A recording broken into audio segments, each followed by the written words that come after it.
आज हम लोग समझेंगे कि लीनियर मोमेंटम क्या होता है। तो स्टूडेंट्स, मोमेंटम, अगर हम बात करें लीनियर मोमेंटम की, तो लीनियर का मतलब तो आपको समझ में आ रहा होगा कि बॉडी स्ट्रेट लाइन में चल रही है। अब बात करते हैं मोमेंटम क्या होता है। जैसे आपने क्रिकेट मैच देखा होगा, तो क्रिकेट मैच में कमेंट्री करते करते कभी कभी कमेंटेटर कहते हैं कि अब इस प्लेयर को मोमेंटम मिल गया है या इस बैट्समैन को मोमेंटम मिल गया है, अब इसको आउट करना बड़ा मुश्किल है। यानी वो लगातार चौवे छक्के निपटाए दे रहा है बॉलर को, बॉलर की सत्या पीटे पड़ा है। तो कहने का मतलब ये है कि अगर किसी चीज को रोक पाना मुश्किल है तो हम कहेंगे कि उसके पास मोमेंटम है। तो यहाँ पे लीनियर मोमेंटम का क्या मतलब है? यहाँ पे लीनियर मोमेंटम का मतलब यह है कि अगर कोई बॉडी मूव करते करते आ रही है और उसको हमें रोकना है, तो रोकने में जितनी ज्यादा तकलीफ हम उठाएंगे, हम कहेंगे कि इस बॉडी का मोमेंटम उतना ही ज्यादा है। अब एक एग्जाम्पल के तौर पे समझते हैं बेटा। मोमेंटम को हम लोग रिप्रेजेंट करते हैं पी से। सबसे पहली चीज मान लीजिए दो गाड़ियां हैं, ठीक है ना। गाड़ियों का मतलब कि एक बच्चा साइकिल पे है और वही दूसरा बच्चा एक कार पे है, ठीक है। अब दोनों की वेलोसिटी सेम है, मान लीजिए 2 मीटर पर सेकंड है, ठीक है। अब 2 मीटर पर सेकंड से साइकिल वाला भी आ रहा है, कार वाला भी आ रहा है। अब आप लोग बताइए किसको रोकना ज्यादा आसान है? तो सीधी सी बात है भाई, साइकिल वाले को रोकना आसान है। क्यों? क्योंकि उसका मास कम है। मास कम है तो हम हैंडल पकड़ लेंगे, थोड़ी देर पीछे आएंगे, आराम से रोक लेंगे। लेकिन वही कार वाले की अगर कोशिश करें कि भाई चलो तुमको रोक के दिखाते हैं, तो कार वाला आएगा, हमको अपने बोनेट पे बैठाएगा, इसे लिए चला जाएगा, आएगा आओ जल्दी चलो चाय पिला के लाते हैं। तो कहने का मतलब ये है कि जिस बॉडी का मास कम है उसके पास मोमेंटम भी कम है, उसको रोक पाना आसान है। और जिसका मास ज्यादा है उसको रोक पाना मुश्किल है, तो हम कहेंगे उसका मोमेंटम भी ज्यादा है। यानी मास कम तो मोमेंटम कम, मास ज्यादा तो मोमेंटम ज्यादा। यानी जो मोमेंटम है स्टूडेंट्स, ये डिपेंड करता है मास के ऊपर और है डायरेक्टली प्रोपोर्शनल।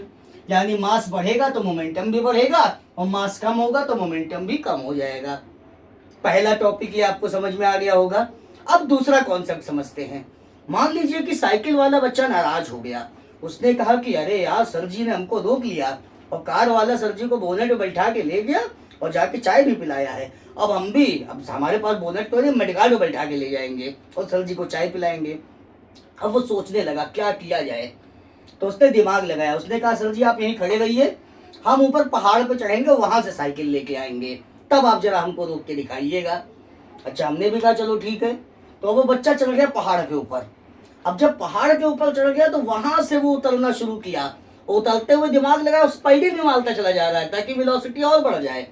अब बहुत तेज वहां से उतरते हुए आ रहा है। अब जब बहुत तेज उतरते हुए आ रहा है तो क्या अब उसको पहले की तरह रोकना आसान होगा? नहीं, अब उसको रोकना इतना आसान नहीं है। क्यों? क्योंकि उसके पास मास तो है ही, थोड़ा बहुत जो भी है मास तो है ही, लेकिन अब वेलोसिटी भी आ गई है। तो अगर उसके पास वेलोसिटी भी है तो अब अगर हम कोशिश करेंगे कि उसको रोकें तो वो भी हमको मिडगार्ड में बैठा के आगे चाय वाय सब पिला के लाएगा।